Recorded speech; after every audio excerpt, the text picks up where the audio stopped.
It's been nearly 2.5 decades since anyone reported seeing 14-year-old Danielle Bell alive. She was last known to be at a cantonment park. And while her family has a theory about what happened to her, no one is charged in Danielle's disappearance. Despite all that time and lack of answers, Bell's family is not giving up hope. Tonight, the teenager's father and sister share with us how they're still trying to close this case. WEAR Samantha Sturbin joining us in the studio. And Samantha, this case has a lot of moving parts. So many moving parts. In fact, the sheriff's office has 13 3-inch binders full of information on this case. They say it's still an active investigation, one where they need your help placing the last pieces of the puzzle. She was special, you know. She was a sunshine. Miss her every day. Sitting on a picnic bench at a park off Well Line Road, Matt Bell gets emotional, thinking about the fact that this is the last place his daughter Danielle was seen alive. It's just tough. I have to ride by here every day. On my way to work, on my way home, if I go into town, this is what I got to ride by. Let's take you back to September 28th, 2001. Danielle Bell was 14. Her older sister Bonnie walks us through her last known footsteps. My sister went to a party in the park. From there, she was seen getting in a white Lincoln Town car. Investigators say that's when she went to a party at Robert Bassett's home on Cedar Tree Lane. I didn't know she was hanging around these people. I never knew. This would have been a automatic snatch. You're out of here. You're not going there. You're not hanging around guys 24 years old. You're 14 years old. Neither Danielle nor that white town car were ever seen again. Matt Bell says Danielle was living with her mother at the time, though she was expected to move back in with him the following Monday. Bell says he didn't even know his daughter was gone until 2 days later when he gets a phone call from her mom. Sunday night, I get a call about 9 o'clock.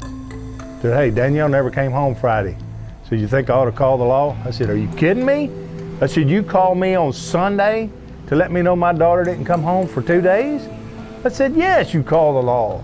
Despite search after search, year after year, investigators never uncovered a crime scene, and Danielle's never come home.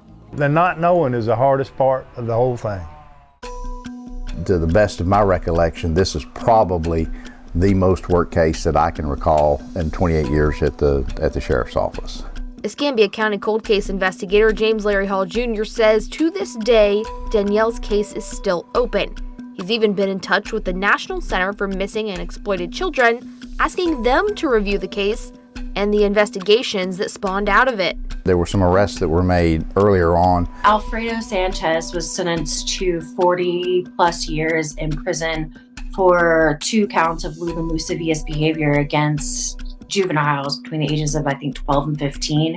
Detectives say Sanchez was charged with those sex crimes as a result of the investigation into Danielle's disappearance.